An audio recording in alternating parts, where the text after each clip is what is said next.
Kisah ini tentang seorang pemuda bernama Fikri.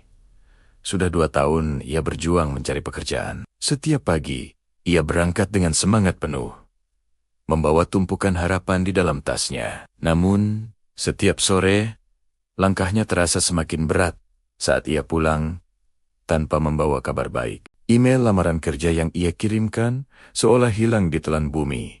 Tak pernah ada balasan. Setiap tes yang ia ikuti selalu berujung kegagalan.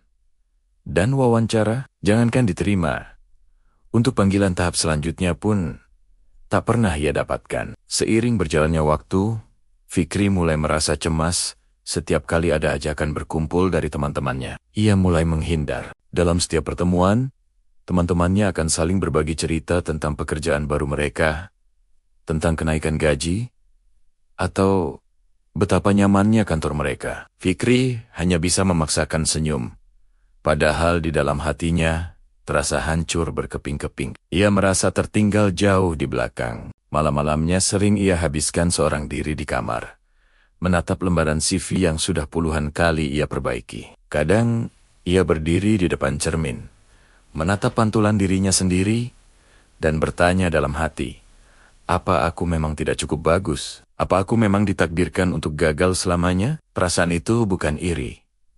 Bukan, itu adalah rasa malu yang mendalam. Malu pada teman-temannya yang sudah sukses. Malu pada keluarganya yang selalu mendukung. Dan yang paling menyakitkan, ia malu pada dirinya sendiri.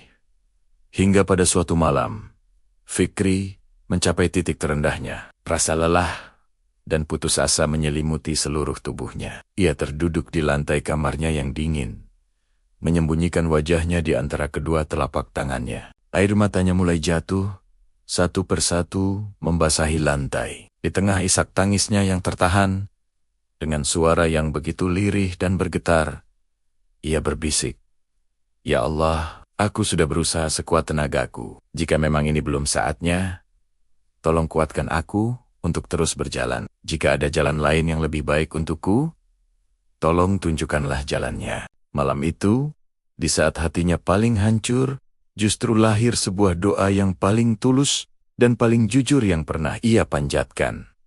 Doa yang lahir dari kepasrahan total. Beberapa minggu setelah malam itu, sesuatu yang aneh dan tak terduga terjadi. Sebuah perusahaan yang namanya bahkan tidak pernah ia dengar sebelumnya. Sebuah perusahaan yang tidak pernah ia lamar, tiba-tiba menghubunginya. Mereka mengatakan bahwa mereka mendapatkan rekomendasi dari seseorang. Anehnya, Fikri sama sekali tidak tahu siapa orang yang merekomendasikannya. Ia kemudian dipanggil untuk wawancara. Berbeda dengan pengalaman sebelumnya, kali ini prosesnya berjalan begitu lancar.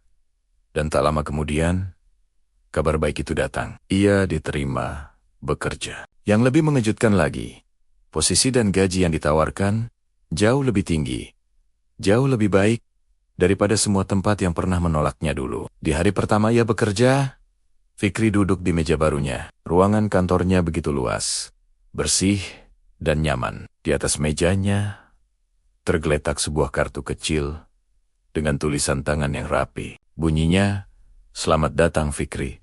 Kami percaya kamu punya potensi besar."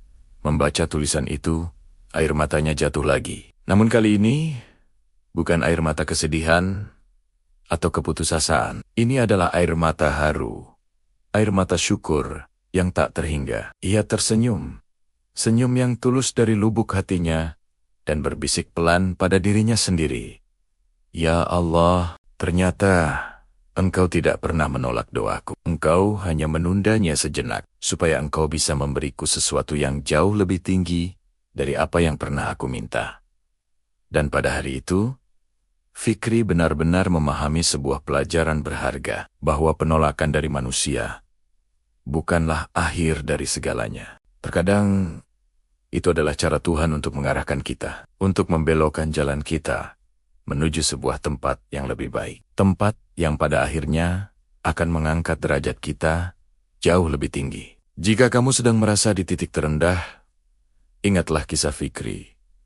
Mungkin penolakan yang kamu alami hari ini adalah cara Tuhan mempersiapkan hadiah terbaik untukmu di masa depan. Tetaplah berusaha dan jangan pernah berhenti berdoa. Terima kasih sudah menonton. Jangan lupa subscribe untuk kisah inspiratif lainnya.